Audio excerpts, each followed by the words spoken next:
Beach Gold GT here with a little short video with the Sovereign GT to kind of give you guys a little idea of what happens to the tone ID on a target when it starts to fall beyond the range of the tone ID capabilities.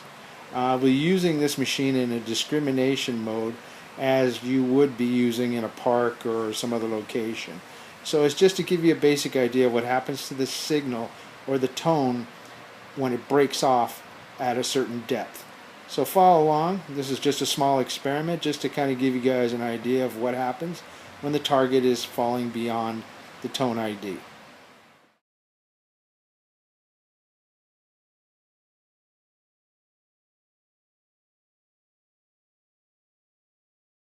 Okay, we'll be using some common coin-sized objects that you would probably find out in the field just to give you an idea of what happens at depth.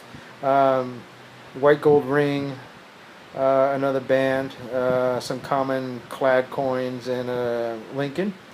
And also I'll be using a $2 gold piece just to kind of show you that it will also show some drop off from the tone ID. For this video we'll be using the standard Tornado 10, which I kind of like. It's the 10-inch coil. Some of you will have the Tornado 8-inch, but for this particular video we'll be using the stock coil just to demonstrate the tone IDs and the break that happens when a coin size object is at a certain depth beyond what the tone ID would grab onto.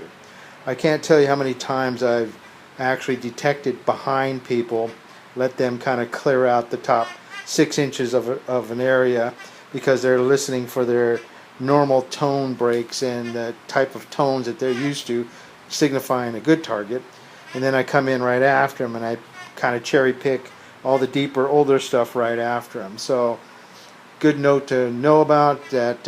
No area is ever cleared out. Everybody thinks that all the good stuff is going to be within the first 6-8 inches, but basically all the best stuff is deeper. Okay, let's go ahead and kind of demonstrate something here. I'll use a white gold ring. It's a pretty heavy ring. I didn't weigh it, but I'll give you an idea of what happens. We all know this sound. Tone ID is definitely telling you, hey, there's something nice there.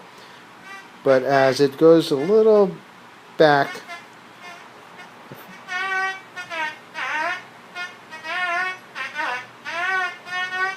the tone definitely changes to something that most people would walk over.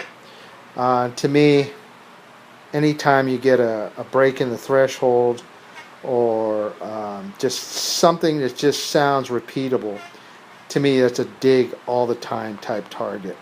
Again, this machine does not air test very well, so disregard the distance of the target.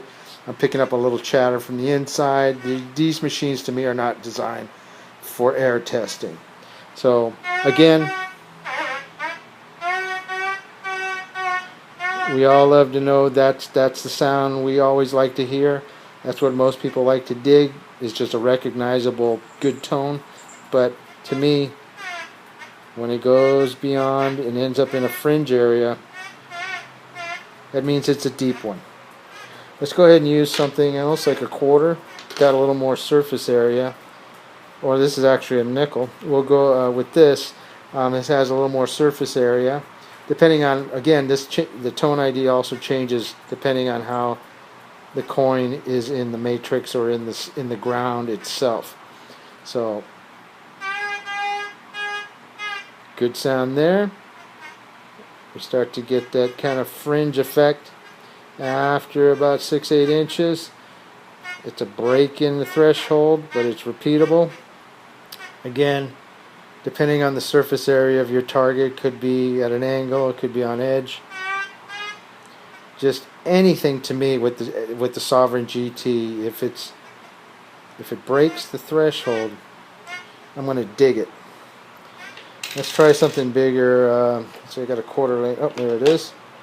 We'll go ahead and try this quarter. This is, something a lot larger. It's got a larger surface area, so definitely you can just see how the machine lights up on those type of targets. But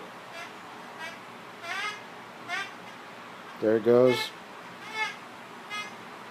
Most people would consider that junk, not me. I'll definitely dig anything that sounds on the fringe. So again, these machines are horrible to me on bench testing. They just do not reflect the way it works out in the field.